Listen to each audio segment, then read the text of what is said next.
Bienvenue à notre nouveau numéro d'expérience. C'est un hors-série avec quelqu'un qui, lui, sur son plateau à TV5 Monde, interroge les gens. Il a des invités, ils sont politiques, ils sont écrivains, ils sont artistes, ils sont sportifs.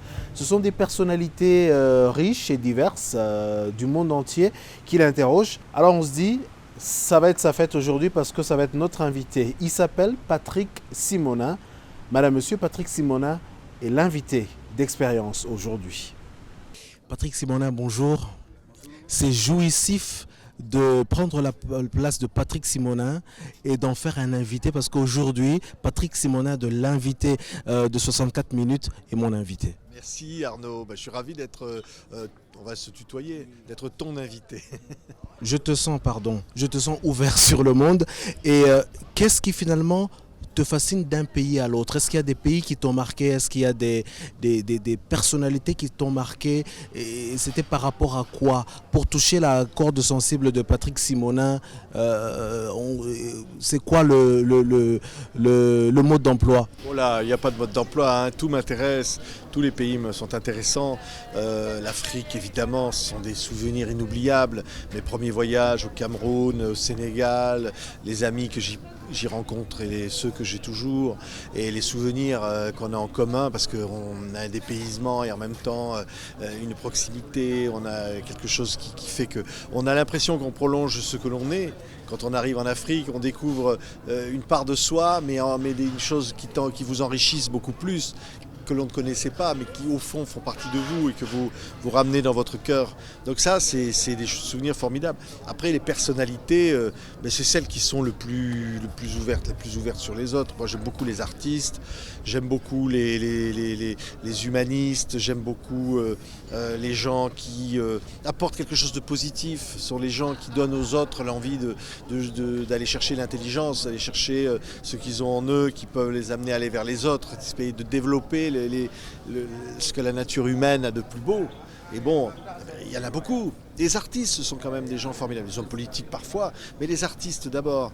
Les artistes, les chanteurs, les écrivains, voilà, ce sont des gens qui vous grandissent, qui vous élèvent et qui vous amènent à aller vers les autres, qui vous font rentrer dans leur propre univers, au fond vous ouvrent les portes que vous ne croyiez fermées jusque-là et qui vous donnent des choses à connaître que vous n'imaginiez pas, quoi. C'est ça qui est beau, l'imaginaire.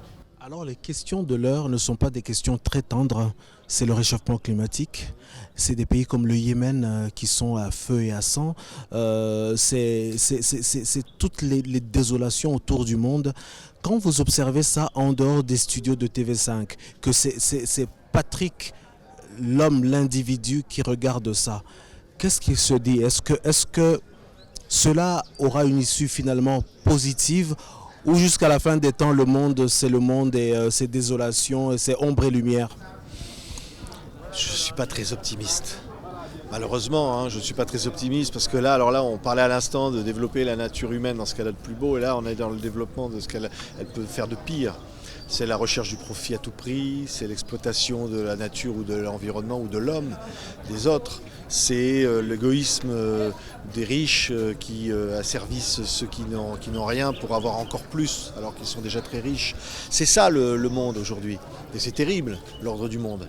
Et effectivement, une des victimes, c'est la nature. Mais la nature, c'est l'homme. L'homme n'est qu'un élément dans la nature, est un élément de la nature. C'est dramatique de savoir que, par exemple, l'Afrique subit les conséquences du réchauffement climatique dont elle n'est pas l'auteur.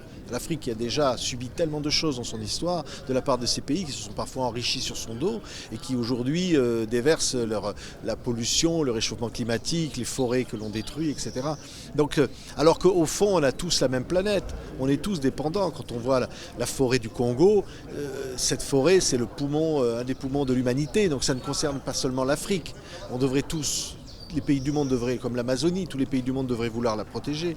Hélas, je crains que les forces négatives et le profit immédiat soient des choses extrêmement difficiles à combattre. Ce qui n'empêche pas qu'il faut se battre, qu'il faut aller contre ça, au moins pour ralentir ce phénomène, mais qui est déjà malheureusement très enclenché. Est-ce que faire du journalisme entre guillemets engagé, s'engager et parler des questions, appeler le chat un chat, est-ce que cela, à ton avis, peut changer est-ce que ça apporte quelque chose un tant soit peu est-ce que ça peut amorcer au moins une réflexion sur des sujets aussi grands? Ah, je pense, oui. Je pense qu'on n'a pas le droit de se taire. Je pense qu'aujourd'hui, on doit parler. En tous les cas, ceux qui ont la possibilité, qui ont un micro, qui ont la capacité à être entendus, à avoir une parole qui porte, ils doivent s'en servir. Parce que c'est une responsabilité à l'égard de ceux qui n'ont pas la parole, ceux qui ne peuvent pas s'exprimer, qui sont des millions ou des milliards. Et donc, il faut effectivement aujourd'hui dire ce que l'on veut. Parce que si demain la situation est bien pire, il sera trop tard et on ne pourra plus dire on revient en arrière parce que malheureusement il y a des phénomènes qui sont inexorables. Donc il y a des mouvements en Europe qui se font sur la défense de l'environnement qui sont pour l'instant timides. Parce qu'il y a des intérêts agricoles, parce qu'il y a un certain nombre de choses, mais on se rend compte que l'individu se détruit sa santé, détruit la terre qu'il va livrer à ses enfants. Et donc on dit toujours que la terre est le bien qu'on nous a légué, mais que l'on va léguer ensuite. Donc on n'est que des passeurs. Donc c'est fondamental de ne pas se taire, et c'est fondamental d'essayer d'agir. Mais je ne suis pas un donneur de leçons, hein. Je ne suis pas parfait. Je ne fais sûrement pas assez ou je devrais faire beaucoup plus. Mais individuellement, c'est vrai que je me dis qu'il faudrait ne pas, en tous les cas, accepter comme inexorable des choses qui sont absolument épouvantables. En dehors des studios du TV5 Monde 64 minutes en français, est-ce que vous envisagez de tourner peut-être des documentaires sur des sujets ou d'écrire un bouquin en dehors des studios, votre engagement, il prend quelle forme? Écoutez, moi en dehors des studios, j'ai pas beaucoup de temps malheureusement, mais c'est vrai que j'aimerais bien écrire un livre, peut-être que je le ferai un jour. En même temps, écrire un livre, c'est une forme de, j'allais dire, pas de prétention, mais il faut penser que ce que l'on va écrire va intéresser. Alors il faudrait être bien sûr que ce que j'ai à dire, c'est pas juste pour moi ou pour me faire plaisir. Voilà, il faut que ce soit un sujet qui peut intéresser les autres, mais ça je ne l'exclus pas.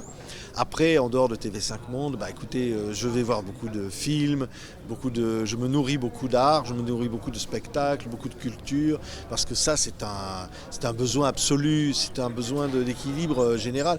Je vais presque dire que c'est pour moi comme une nourriture. C'est-à-dire que si je n'ai pas de l'art tous les jours, de la musique ou autre chose, je suis comme en manque. Et donc j'ai comme un soulagement lorsque je vois une exposition, lorsque j'écoute de la musique, lorsque je vois un film. C'est quelque chose qui me manque. Si ça n'a pas lieu régulièrement, c'est un besoin absolu. Donc c'est ça que je fais dès que j'ai terminé de travailler.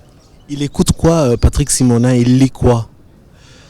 Je lis quelques romans, beaucoup d'essais, j'adore l'histoire, j'écoute beaucoup de musique, j'écoute beaucoup de chansons, j'adore les chansons, j'ai toujours aimé la chanson, et puis la musique, j'écoute du rock, j'écoute de la musique classique, j'écoute tout ça. Je suis un peu collectionneur de disques, j'adore les vinyles qui craquent, j'adore écouter la musique africaine aussi, Manu Dibango, Salif Keita, les grands classiques, mais il y en a tellement, Youssou N'Dour. Et puis voilà, écouter tout ça, c'est en voyager au fond, c'est quelque part. On voyage dans sa tête d'abord. Hein. Alors moi, je vais te faire un plaisir. Je sais que tu t'y attends pas. J'ai surpris une conversation où tu disais que tu serais très heureux d'aller au Rwanda. Alors, en attendant d'y aller vraiment physiquement, je t'ai apporté pour terminer cet entretien des senteurs du Rwanda. Et quelles senteurs? Alors ce paquet, il est pour toi, c'est pour te dire merci.